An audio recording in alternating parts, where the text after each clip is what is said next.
Mountain Sports, your home for the Kentucky Wildcats and local high school sports.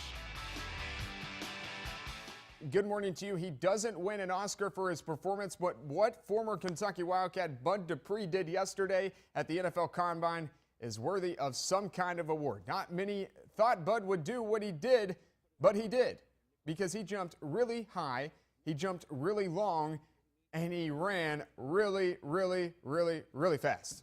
His 40 time, 4.57 seconds. That's third amongst linebackers also competing, defensive linemen. So that means former Cat Siderius Smith also working out yesterday. He ran his 40 in 4.83 seconds. This is the rest of what the two did. Dupree measures in at 6 foot 4 inches. He had a 42-inch vertical jump, second best in his position.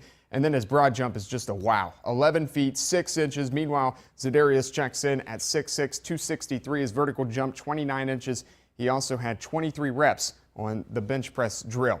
27-0, 4 wins away now from a perfect regular season. Kentucky shoots lights out, 64%, and a win over Auburn Saturday night. That's the best shooting percentage for the Cats this year. 110 points they score in the win is the most since 2002. They dominated the glass, out-rebounding the Tigers 44-22. 6 Cats score in double figures, and they do so because everyone touches the basketball.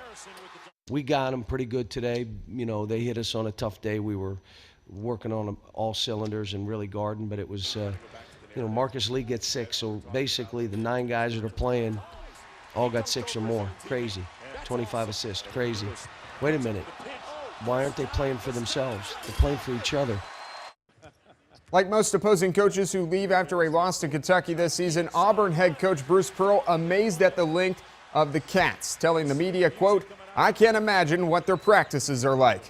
Well, we've heard that before, right? Here's what else he had to say after his team gets outscored 62-24 in the paint. It's nothing like anything we see all year long. It's not what they do offensively as far as pounding inside. There's nobody in the league that's even close to that. You know, it's the biggest team in the country against a team that's very small, and probably the smallest team in the league. But I didn't think we competed. I didn't think we represented very well. So things are happening in Lexington, but things not so good 78 miles up Interstate I-64 West. Yesterday, we learned that Louisville senior guard Chris Jones is done. Yes, donezo for the rest of the season. It appears to be a permanent decision this time by head coach Rick Pitino. He told the Courier-Journal's Jeff Greer, quote, "He's finished. There won't be any comment." So Jones was reinstated Saturday after a 1-game suspension. He came out, hit clutch shots, scored 17 in a win over Miami on Saturday, but has obviously violated team rules more than once. A lot of things surfacing on the internet right now of what he did to cause this, but no one in the program will comment at this time. So Jones is done, but again, the Cards did win Saturday over bubble team Miami. They had 9 steals after getting just 2 in each of their last 2 games.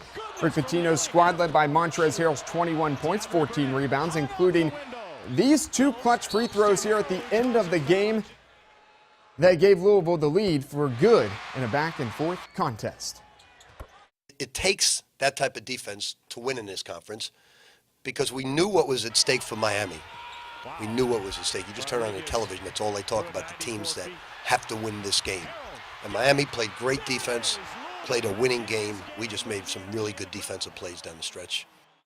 Now to the pros. Big day for LeBron James up in New York City at Madison Square Garden. King James and the Cleveland Cavaliers taking on the New York Knicks. James passes one of his childhood heroes in Allen Iverson for number 22 on the NBA's all-time leading scoring list. LeBron goes for 18 in the game. That puts him with 24,383 career points. Cavs beat the Knicks 101-83. Vroom, vroom, let's go racing. The NASCAR season has started.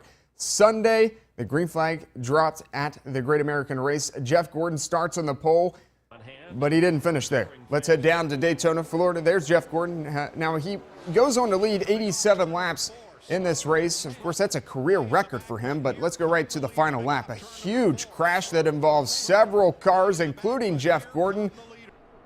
But NASCAR, they just let him play it out. Ends on a green caution, and for the first time in his career, Joey Logano wins the Daytona 500. The 24-year-old from Connecticut wins NASCAR's first race of the season. Jeff Gordon, of course, like I said, involved in that crash. He finished 33rd. Meanwhile, last year's winner, Dale Earnhardt Jr., finished third. That's a final look at sports this morning. Enjoy your morning.